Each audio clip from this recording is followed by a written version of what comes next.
So Albert did such a good job with Rob that Albert then got a full-time job offer. Rob countered with a 30-hour-a-week offer that, when combined with my offer, now Albert has more work at a much better pay rate than the full-time job he got offered. Plus, no commute to downtown Seattle, which would take Albert at least an hour, if not 2 hours every day from where he lives. Albert is practicing exactly what I'm saying right here. Albert is doing a great job serving 2 clients, and that is enough for him to have a full-time job that he works at home on his own terms. That's an awesome deal. He just has 2 clients to serve. That, to me, is an ideal client setup. Of course, you could counter and say, well, Jerry, if you just have 2 clients, like, look at Albert, for example. What if Rob cuts Albert? If Rob suddenly says, Albert, I don't need you at all, then Albert goes from having 50 hours of work a week down to 20. And then I might be able to offer him more hours by then. Or for sure, Albert will have a lot more great experience that he's learned working with Rob. And then Albert more than likely would just be able to build his working relationship with me. Now, you could also say, what if both of us cut Albert? Albert then has a very valuable set of skills he can use to find something else. He's got a deep experience working with 2 clients on all aspects of our marketing. He would be in great shape then to get a full-time job or to continue working online. Albert then has relationships with 2 of us. He also, just like having a job, would expect reasonable notice if he was going to get cut. So I worked with my friend Joe, who now is doing his own business. I worked with Joe since the very beginning of my business, and that left Joe in a position where most of the time he was working with me, he was only serving 1 client. Well, that did happen to Joe. When I got banned from Udemy, I let Joe know, hey, I've been working with you full time now for over 1.5 years, and in 3 months, I'm not going to have enough money to continue paying you without risking putting myself out of business. And if I do that, then there's never any more money for you. So I gave Joe notice. I said, hey, I'll keep giving you full time, keep helping out, but then in 3 months, you're on your own. So Joe had plenty of time then to start setting things up for his own business. Joe already had most of the money I'd paid him saved. So Joe's in a great position then to start his own business. And if Albert worked with me and all of a sudden Rob managed to cut Albert and I cut Albert at the same time, we probably both give Albert notice, and Albert would be in a great position then to do whatever he wanted to with all the experience with us. Serving clients is just as imperfect as having a job in that sense. You can go to work anywhere and you still run into the same downsides as serving clients. Serving clients in many ways is a job, especially if you do it right. You have someone you're accountable to. You have a working relationship with someone. The nice thing is that it can be more of an equals relationship instead of a boss relationship. When Albert works with me, I'm not the boss. I am a teammate. We're both working together on my business. When Albert works with Rob, they're both working together on Rob's business. If the work that Albert does isn't good, Rob's business suffers, and then Rob's less likely to be able to keep paying Albert. Same thing with me. When Albert does good work with me, my business does good, then I'm able to pay Albert at a higher rate. Joe started out in the $20 an hour range, and Joe worked his way up to at least double that within 1.5 years. Joe ended up making great money working with me because Joe did great work for the business took off, and Joe got paid more. It's nice then to serve clients because there's so much more flexibility often than there is at a job. You can get a great raise working with a client when you do a great job easily. That may be a lot harder to pull off with an actual job. My family member just told me that he always asks about what's going on with me because what I'm doing is interesting, that he has a job in the sense that his salary and everything's kind of boring, that he's made the same money plus or minus 5% raises within the last 3 years. So what is there to talk about with his job? He goes to the same place every day, he does the same things every day, he gets paid the same things almost every day. What is exciting about that? That's the nice thing about clients, that it can be exciting. You might want to know, okay, well, how do I get clients then? How did Albert end up working with you and Rob? To me, the best way to get clients is with family and friends. Of course, some people suggest never work with your family and friends. I read a business book that said, absolutely, example one, guy has his cousin, just do this, and never do that. I love working with family and friends because to me, an ideal work relationship is also based on a good friendship, and preferably the friendship comes first. It's good that I've been friends with Joseph for 8 years because I have some compassion then when I'm telling Joe, look, I realize I've been paying you full time for a year and a half and I'm going to have to stop out of our own best interest. It doesn't help you. Joe likes to use the analogy about tapping the water dry. He doesn't want to tap the well dry, so to speak. So Joe's been aware from the beginning that my ability to pay him is conditioned on me having money. If that hadn't been with a friend, that might have been the end of the relationship. And the same thing with Albert. Albert started working with me full time the week I got banned from Udemy. Literally days after Albert started, I called him up and said, Albert, I got banned from Udemy, which means I immediately don't have any money to pay you. Because Albert was doing online advertising for me. So I immediately stopped all my online advertising once I got banned from Udemy. Therefore, there's no work for Albert to do at all. This was in June. Albert then persisted with me. I've been friends with Albert and Joe for 8 years. Both of them were right there when I started my business, encouraging me to go forward and start my business. And both of them have helped off and on since the very beginning. And Joseph's helped a ton for the last 2 years. And Albert now's been helping actively off and on for the last 3 months with now part-time, 20 hours a week. I think the best place to find clients is among family and friends because you get inside opportunities you wouldn't get otherwise.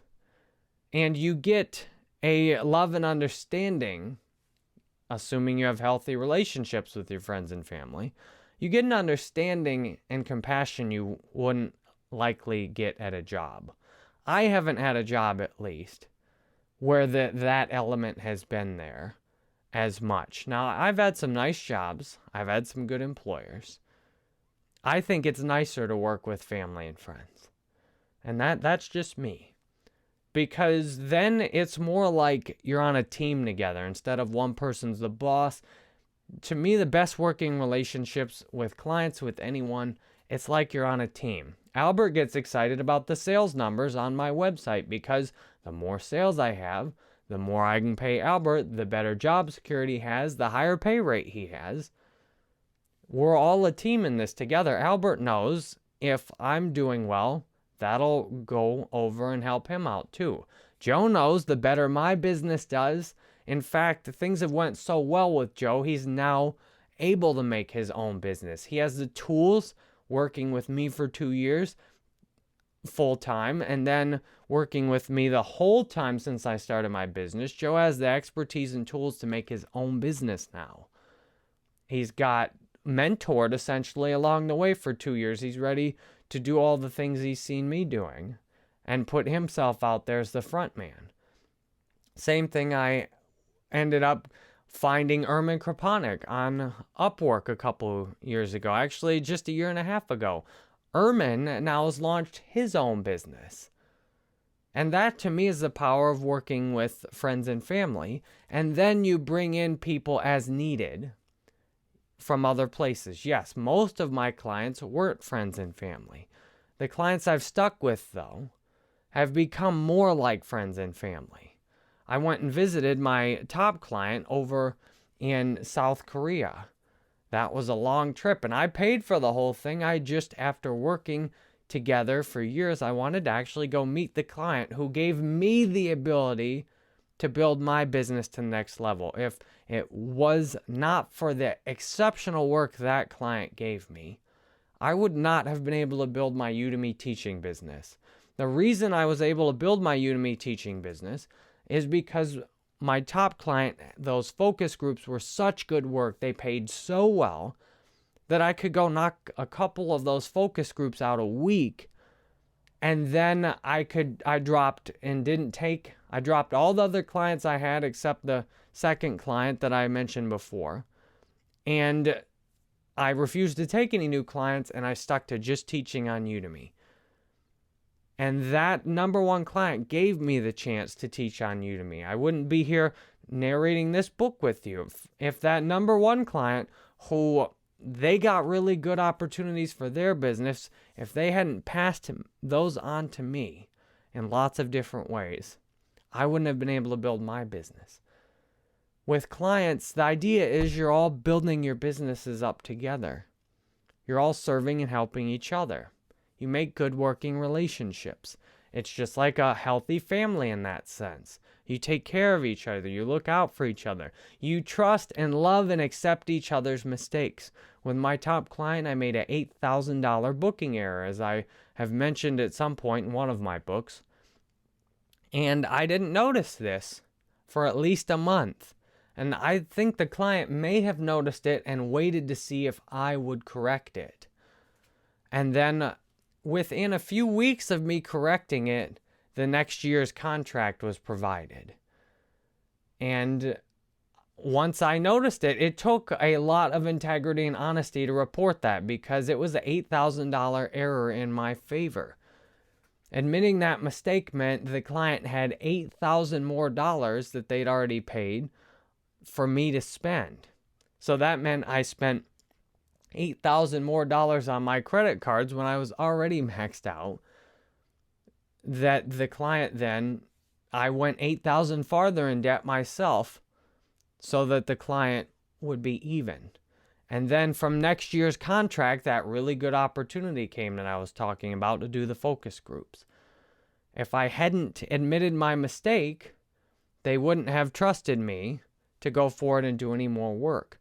With every working relationship, there comes times where both parties make some pretty serious mistakes. And that's why this isn't a chapter on how to get clients. It's mostly a chapter on the value of clients and keeping clients. Almost all the good opportunities I've had are out of keeping clients. And it's tough to keep clients, just like it's tough to have family relationships, because you have to get through things going wrong. That's why I'd rather not even start with a client who doesn't have the budget to spend with me, or who wants to have a bunch of hands-on micromanaging from me in the form of talking on the phone all the time and having a bunch of emails. I'd rather let someone else serve that client. With every one of my working relationships, there have been points of small mistakes that were annoying and big mistakes. My client that I had the $8,000 bookkeeping error with, they then ran $10,000 extra up over what they'd paid me on the next year's contract. And I then stopped their ads after they'd went more than $10,000 over. They had some budget issues. It took them several months to send me the extra $10,000. Now, thankfully, by then, I'd made so much money from Udemy within just the year between the $8,000 I was nearly bankrupt and the next year where the client ran $10,000 extra up. I'd made so much more money, it wasn't a big deal that they'd ran up the $10,000 because I had paid all my credit cards off. It's amazing how things change back and forth, and that's what happens when you have good client relationships like Joe. Joe started out working with me when I barely had any money at all. We just did things on straight up commission. If he helped make a sale, I'd give him half of it. Then I started working on Udemy. I just paid Joe a little bit part-time to help out with a few things. And he even realized, he said I didn't want to work too many hours some weeks because I realized how broke you were. Then, once the Udemy money started coming in good, I gave Joe a generous salary every month, not requiring that much work out of him most of the time. Strictly results basis, no hours to work or anything like that. And we did that for about 1.5 years. And then after the Udemy ban, Joe's now ready to start his own business. That's big ups and downs. That's huge salary raises. And then all of a sudden getting laid off, essentially. Joe and I both made some good mistakes in there. I had Joe do one part of the review system that if Joe had quality controlled it better, the whole Udemy ban thing might not have ended up happening. I told Joe, just get as many reviews as you can. And Joe kind of left it wide open. And he said himself, he said, if I had checked more of those reviews and things like that, this might not have happened. And it's nice when you have a friend relationship, you understand that you didn't do anything by yourself. If I hadn't told Joe, go ahead, do whatever you want with it, get as many as possible, I don't care. I didn't tell him to be careful, that maybe if we got too many, people wouldn't like it. And I've done lots of those kinds of things with Joe. I've asked him to do stuff and then asked him to do something else right over top of it. I've given him way too many things to do before. I've been inconsiderate of his time. I've called and talked to him while he was busy doing things. I've got him involved in things he didn't really want to do. And I've done lots of selfish things working with Joe. And if you're going to have a good relationship with a client, it helps to me to look at them as more of a friend or family member, to have some love and tolerance with them. Working with Albert, we just had a little issue with one of the Facebook accounts. And look what Albert's already been through working with me. He planned his whole graduating college and getting a job based on working with me full-time. For months he planned that out. And then as soon as he starts working with it, oh, sorry, Albert, I don't have any more money. So for several months, he doesn't have any money then after college. He doesn't have a job. And Albert took that in stride.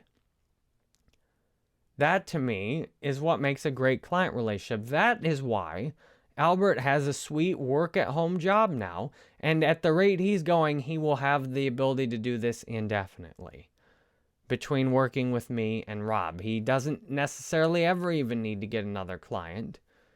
Rob and I both have businesses that look like they're doing good, and if either one of us should be able to afford Albert full-time soon enough, and we may even be competing for Albert soon enough. I already asked Albert, how much do I have to pay to crowd Rob out? Just in case I would like full-time help instead. Albert has a sweet setup, and he's done it by being a good friend and family member. By just taking care of the relationships he's already had in his life. I'm amazed how many of my friends, I've tried to get involved in my business, and they just weren't interested. And that's okay. My friends that were interested have done a great job. So the easiest way to keep clients is to treat them like they're a friend or a family member the whole time. To understand that there will be mistakes, just like there is in every other relationship. To realize if there's a big mistake on their end, they're making space for you to be okay with the mistakes you make with them. Just like the bookkeeping era, it was funny, almost exactly 1 year later. The exact same kind of bookkeeping error in the opposite direction for almost the exact same amount of money. And every mistake that's came along, or inconsiderate, selfishness, frustration, Almost everything I've experienced working with Joe over the last 2 years, both of us have been on the giving and receiving end of the same kinds of things.